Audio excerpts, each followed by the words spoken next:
Okay, you have to go to this one. ठीक है, replit.com, simple.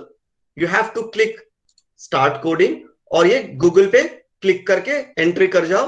और अगर आपको गूगल अकाउंट को इसके साथ नहीं लिंक करना है, then in that case give arbitrarily your name and email address and a password, sign up and then log in. Simple. Okay, so once this is done, then आप लोगों के पास एक ऑप्शन आया होगा, नॉट न्यू होम. सो यहां पर कहीं पे पाइथन लिखा होगा या फिर you can create a click on this Python. कुछ भी यहां पे नाम आप दे सकते हो खुद का अगर आप देना चाहते हो. My Python code and create ripple. That's it. And all you guys will finally come to this point. ये वाला हिस्सा आराम आराम से करते हैं. Don't do any हड़बड़ी, हड़बड़ी में गड़बड़ी. So do it very slowly and come to this point. मैं मेरे पाइथन का पहला प्रोग्राम लिख रहा हूं. पाइथन साहब प्रिंट करो I am in the class. As soon as you print it, जरूरी नहीं है कि आप सेमीकोलन दो, but for the best practice I would say let. okay, so मैंने पाइथन को बोला कि जस्ट प्रिंट करो एंड एंटर. कुछ हुआ नहीं हुआ. क्यों? क्योंकि जब मैं एंटर दबा रहा हूं I am only scrolling within this script. This script can be anything. So इस स्क्रिप्ट को हमको रन कराना पड़ेगा इस कंसोल पे. तो टू रन दिस कोड एक बड़ा सा एरो दिख रहा है, play button, click and I got my output here. So this is my first program that I have run here. So Python सीख गए हम लोग. वेल, जब मैंने इस चीज को रन किया, एक्चुअल में इसके पीछे क्या क्या कहानी हुई उसको थोड़ा सा देख लेते हैं.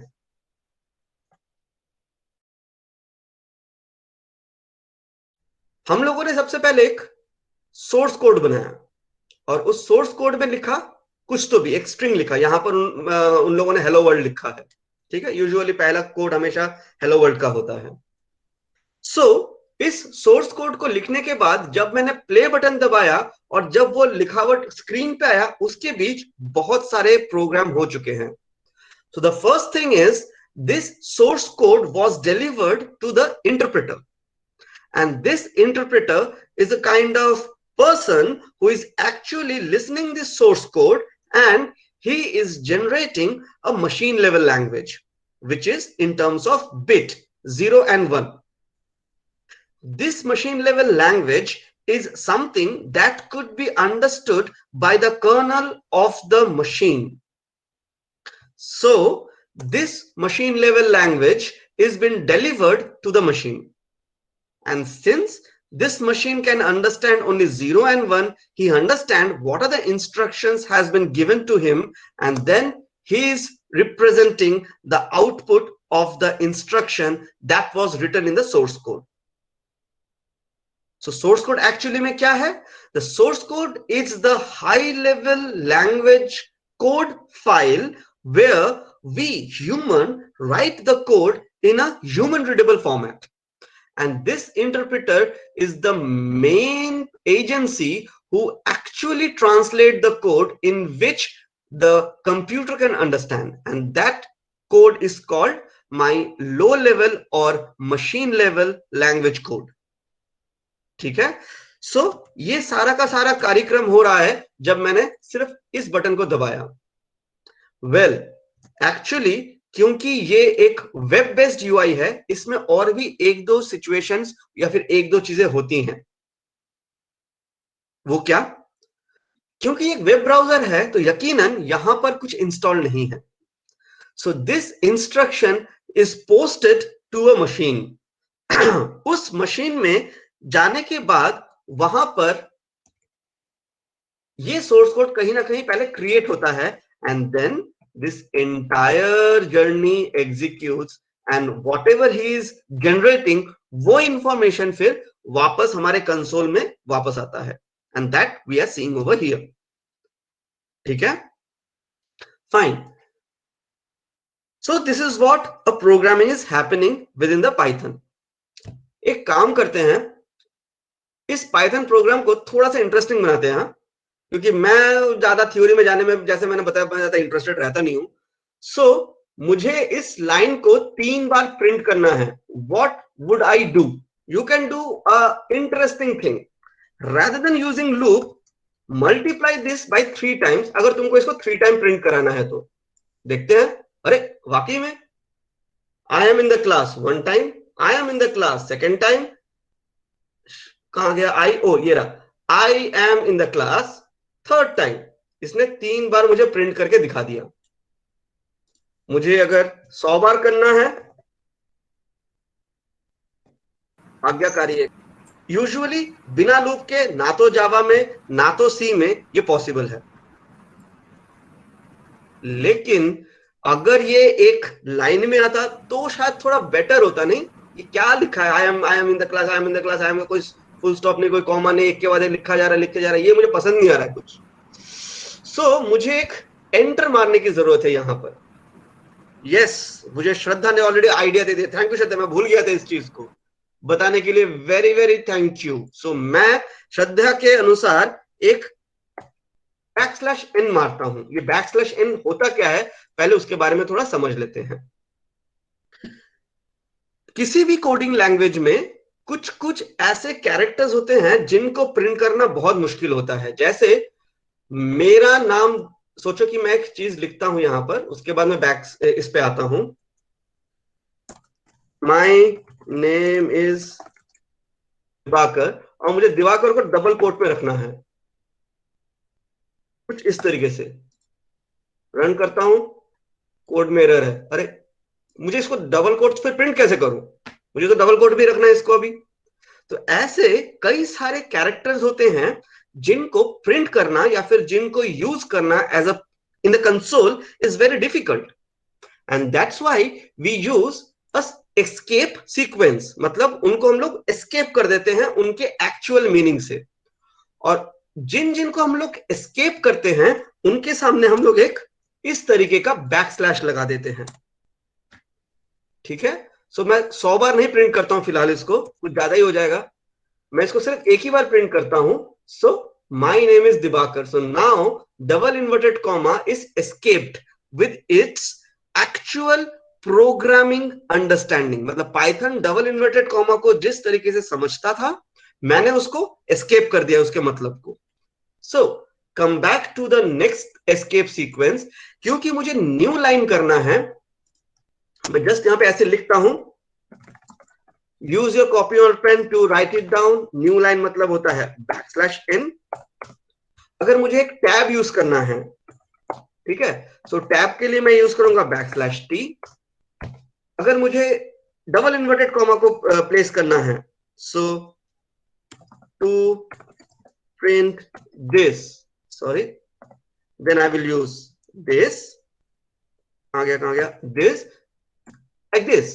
सो ऐसे कई सारे एस्केप सीक्वेंसेस हैं। So if you do escape sequence, it's very easily searchable. Let's not spend more time on this one, at least you know what is escape sequence.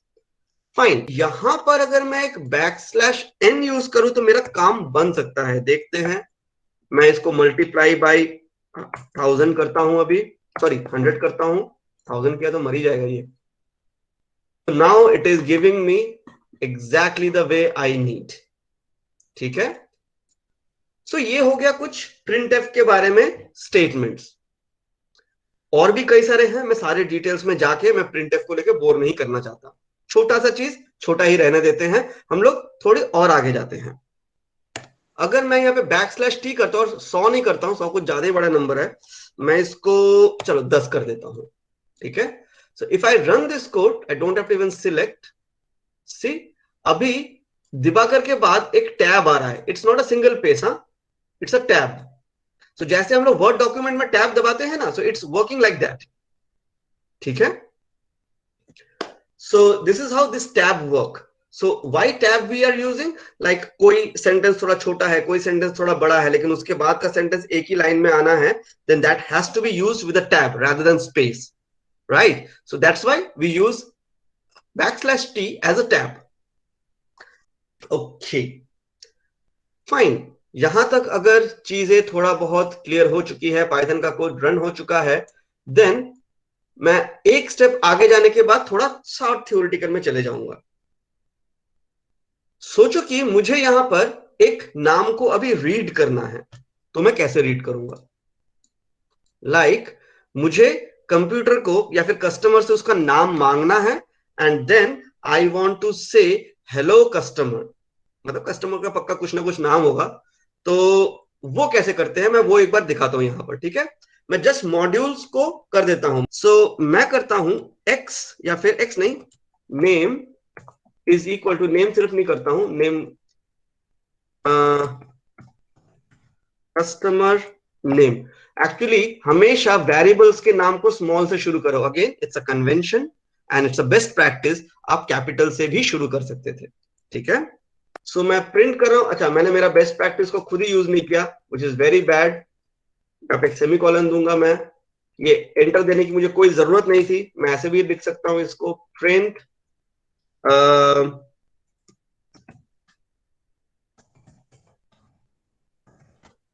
Customer name. ठीक है, देखते हैं क्या प्रिंट करता है. ओके, इससे पहले कि देखते हैं क्या प्रिंट करता है, मैं इनपुट में नाम देने वाला हूं दिवाकर, तो ये प्रिंट क्या करेगा? ओके, देखते हैं क्या आता है. ये सिर्फ कस्टमर नेम को ही प्रिंट करेगा. ये रुका हुआ है एक्चुअली, क्योंकि ये मुझसे मांग रहा है एक नाम. यार ये कैसा मांगना हुआ? चलो ठीक है, दे ही देता हूं अगर मांग रहा है तो.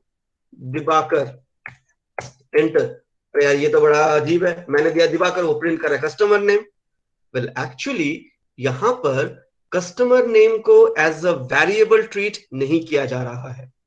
यहां पर कस्टमर नेम को ट्रीट किया जा रहा है एज अ स्ट्रिंग, बिकॉज ये इन्वर्टेड कोट्स के अंदर है.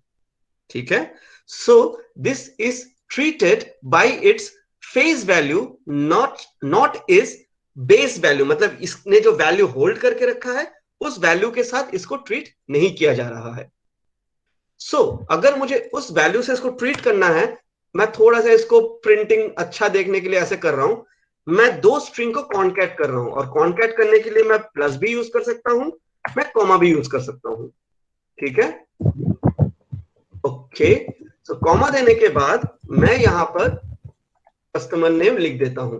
This is one more style of printing in Python. Enter. उसने मुझसे मेरा नाम मांगा, मैंने दिया Divakar, so customer is equal to Divakar. देखो यहां पर एक भी स्पेस नहीं था, लेकिन जब मैंने कॉमा और ये दिया उसने अपने आप एक स्पेस डाल दिया.